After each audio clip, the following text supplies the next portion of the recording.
Whatever the validity or otherwise of the carbon dating result, the shroud, by its very nature, cannot and does not force itself upon us. Ultimately, it is for each of us, in the quiet of our own hearts and minds, to weigh up whether we are entirely comfortable dismissing it as a medieval forgery, or if not, consider the alternatives. For if it really is the true shroud of Jesus left in the tomb 2,000 years ago, its significance necessarily far transcends that of any ordinary relic. Self-evidently weak piece of fabric that it is, one of its most undeniable attributes has been its capacity to survive down the centuries. In surprising contrast to the altogether more solid buildings in which it has been, even more extraordinary attribute simply has to be the imprint itself. In particular, its so undeniable properties as a photograph from an age 18 centuries before photography was invented.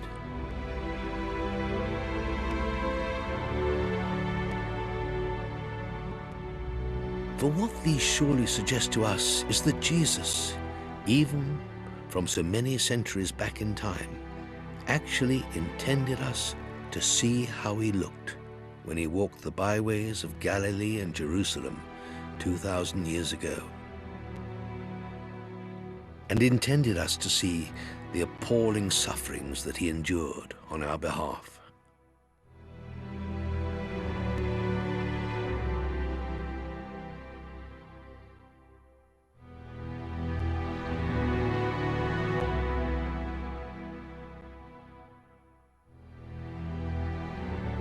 Perhaps the shroud gives us the same opportunity afforded to doubting Thomas. And if that was truly Jesus' intention, then there is a very real sense in which this has seen its ultimate fulfillment in our own time. Copies of the shroud are regularly exhibited all over the world, and complete strangers come to meet the man on the shroud for the first time. The shroud was filmed for the first time in high definition by the crew responsible for this film. This means that the shroud's image is not only already infinitely reproducible, but thanks to modern technology and the internet, it will soon be infinitely accessible. Anyone, anywhere, should be able to see whatever they will of the man of the shroud by this means. And every eye shall see him. This brings us more and more face to face with that most difficult question of all left for us to answer. Just how did such an extraordinary imprint actually get onto the cloth? For the plain fact is that dead bodies do not normally leave imprints of themselves, far less anything as meaningful as the positive and negative photographs that are to be seen on the shroud.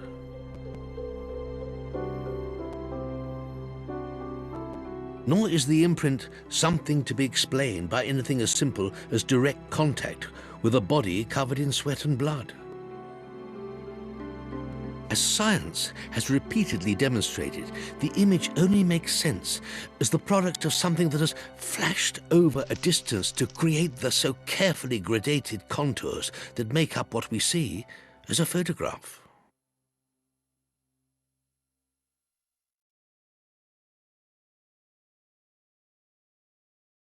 Is the shroud quite literally a snapshot of Jesus' body coming back to life at the moment of his resurrection?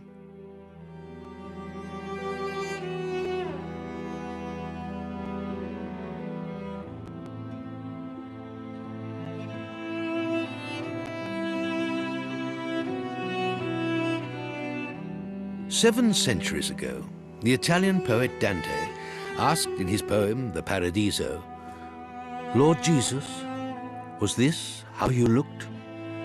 During the centuries that followed, those who gathered for the rare showings had no way of seeing what we can see today. Ours is therefore an extraordinarily privileged time. Today, each of us can confront the face on the shroud far more directly and intimately than has been possible ever before. Even so, it is Dante's age-old question that continues to haunt our modern-day hearts and minds. This was the look of him? This down-to-earth man? This convinces me. None of the flimsy faces the painters put on him. This man never arrived at resurrection without a hard-won fight, nor was half air before he achieved ascension. With him he took a look of the earth he lay in, rock, a little soil, and old olive roots, a sturdy, serene man, common sense in a riddle, he looks like his talk. This man is marvelous, death instinct with life, life at peace. This man looks like all that I know of God. I can call him both me and Master.